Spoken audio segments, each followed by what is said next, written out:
Экономикалық теория пәні және әдісі. Экономика туралы ғылым табиғат пен қоғам туралы адам білімінің жүйесі ретінде дамыған құлдық қоғамда пайда болды. Экономика туралы алғашқы түсініктер Ксенофонт, Платон, Аристотель және басқа да ойшылдардың еңбектерінде берілген. Экономия терминін алғаш ұсынған Ксенофонт бойынша термин мағынасы үй шаруашылығы, ойкос, үй шаруашылық, номос, заң деген ұғымды білдіреді.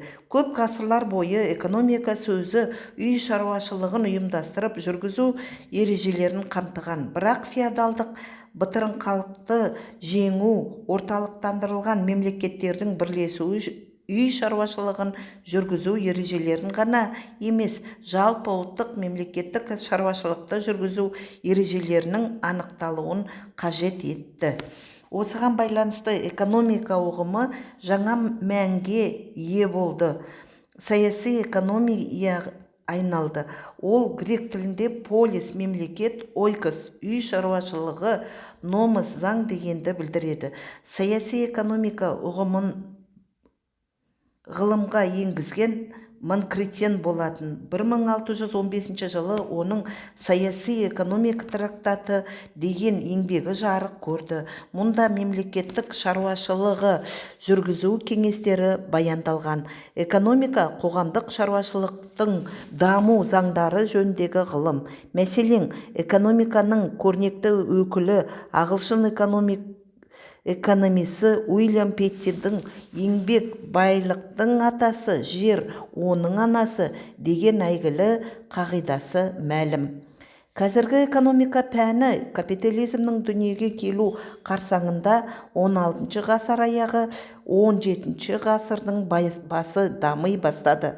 Алғашқыда буржуазия өндіріске емес, байлықтың бейнесінде танылған сауда және алтын операцияларымен айналысатын айналым саласының әрекет еткен. Сол себепті де бастапқы экономикалық ілім ретінде меркантилизм, итальян тілінде мерканте, саудагер ілім қалыптасты. Меркантилизм екі кезеңнен тұрады. Алғашқы кезеңде ол алтын мен күмісті байлықтың жалғыз нысаны ретінде идеализацияға тән монетаризм түрінде танылады. Монетарист ақша балансы теориясын ұсынды. Оған сәйкес олар елден ақшаны сыртқа шығаруға тыйым салу қажеттілігін ұсынды. Соңғы меркантилистер ақша емес, тауар айырбастау саласын зерттеуге көшті. Осылайша сауда балансы теориясын жасаған болатын. Алғашқы меркантилистерден айырмашылығы соңғы меркантилистер ақшаны шетке шығаруға тыйым салды. Өндірістік тауарлардың экспортын көбейтіп, шетелдік тауарларға жоғарғы кеден салығын салып, ұлттық экономиканы қорғауды, яғни протекционизм, латын тілінен аударғанда протекшо, қорғау саясатын жүзеге асыруды ұсынды. Еуропа әлі аграрлық ел болғандықтан көптеген экономистер өндірісті ауыл шаруашылығымен теңестірді. Олар физиократтар мектебінен, грек тілінен аударғанда физик табиғат, кратос билік өкілдері деп аталады. Бұл мектеп Франциясы 18 ғасырдың орта шенінде қалыптасты және классикалық саяси экономиканың француздық нұсқасы болып табылады. Оның негізін салушы 15-ші Людовиктің дәрігері Франсуа Кене болды.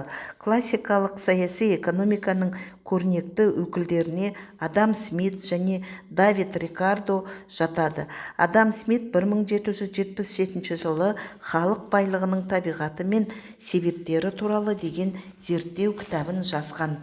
Классикалық мектептің елеулі ғылыми табыстары бірінші басты зерттеу нысаны ретінде олар айналымды емес өндіріс саласын алды. Екінші, еңбектің мәнін барлық тауарлар құнының негізгі және өлшемі ретінде қарады. Үшінші, экономиканың нарық арқылы өздігінен реттелуі қажеттілігін және патшалар, билеушілер де жоя алмайтын өзіндік объективті заңдары бар екенін дәлелдеп берді.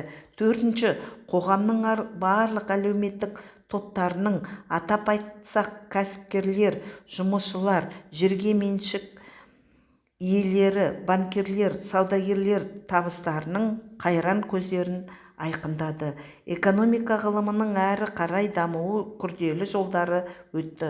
19 ғасырдың екінші жартысының басында политэкономия терең дағдарысты басынан өткерді. Ол екі тармаққа, марксизм және маржинализмге бөлініп кетті.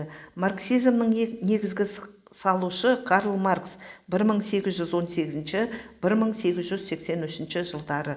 Карл Маркстың басты еңбегі «Капитал». Карл Маркс өз зерттеулерінің пәні ретінде өндірістің капиталистік әдісін және оған сәйкес өндіріс пен айырбас арасындағы қатынастарды, ал соңғы мақсаты ретінде капитализмнің экономикалық заңдарын ашуды көздеді. Адам Смит пен Карл Маркс нарықты капиталдың қорлануының аса ірі құралы болып табылады деп есептеді.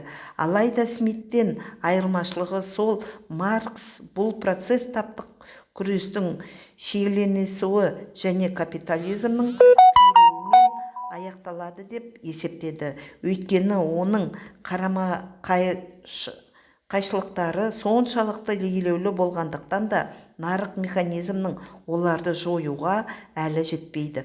Бұл идея осы күнге дейін пікірталас туғызып келеді. Карл Марксты сынға алушылар капитализмнің күйремегендігін, жұмысшы табының кедейленбегендігін және оның болжамдыларының орындалмағандығын дәлелдеуге ұмтылады.